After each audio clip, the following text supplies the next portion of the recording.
ನಾವು ಮತ್ತು ನಮ್ಮ ಪರಿಸರ ಪರಸ್ಪರ ಪೂರಕ ಅವಲಂಬಿಗಳು.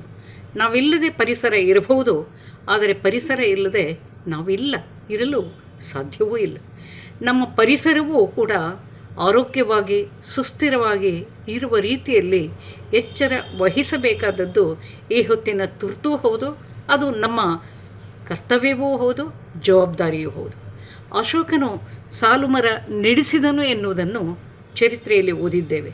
ಆದರೆ ಇದು ಓದಿ ಮರೆಯುವುದಕ್ಕಲ್ಲ, ಅನುಗಾಲವೂ ನಮ್ಮ ಸ್ಮರಣೆಯಲ್ಲಿ ಇರಬೇಕು. ಯಾರೋ ಮಾತ್ರವಲ್ಲ, ನಾವು ಗಿಡ ನೆಟ್ಟು ಪೋಷಿಸಿ ಅದನ್ನು ಮರವಾಗಿ ಬೆಳೆಸುವಲ್ಲಿ ಕೈ ಜೋಡಿಸಬೇಕು. ಪ್ಲಾಸ್ಟಿಕ್ ಬಳಕೆಯನ್ನು ಆದಷ್ಟು ಮಿತಗೊಳಿಸಬೇಕು. ವಿದ್ಯುತ್ ಮತ್ತು ನೀರಿನ ಬಳಕೆಯಲ್ಲಿ ಕೂಡ ನಾವು ಎಚ್ಚರದಲ್ಲಿ ಇರಬೇಕಾಗುವಂಥದ್ದು ಅತ್ಯವಶ್ಯ.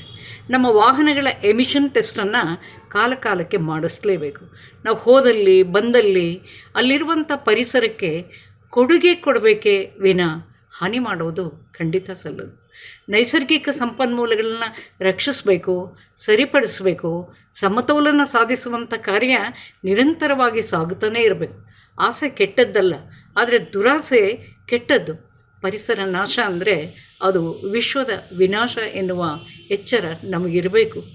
ವಿಶ್ವದ ಎಲ್ಲವೂ ನಮಗೇ ಬೇಕು ಎನ್ನುವ ಹಪಾಹಪಿ ಬಿಟ್ಟು ಈ ಜಗತ್ತಿನ ಎಲ್ಲವೂ ಎಲ್ಲರಿಗೂ ಸೇರಿದ್ದು ಎನ್ನುವ ಅರಿವಿನ ಜೊತೆಯಲ್ಲಿ ನಿಸರ್ಗದ ಜೊತೆಯಲ್ಲಿ ಬೆರೆತು ಬದುಕುವುದನ್ನು ಕಲಿಯಬೇಕು.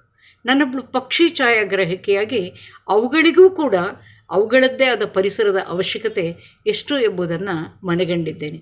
ಪರಿಸರದ ದಿನ ಒಂದು ದಿನಕ್ಕೆ ಮಾತ್ರ ಅಲ್ಲ, ಅನುದಿನ ಅನುಕ್ಷಣವೂ ಪರಿಸರದ ದಿನ ಎನ್ನುವಂಥ ಅರಿವು ನಮ್ಮದಾಗಲಿ ಎಂದು ಹಾರೈಸುತ್ತೇನೆ. ನಮಸ್ಕಾರ.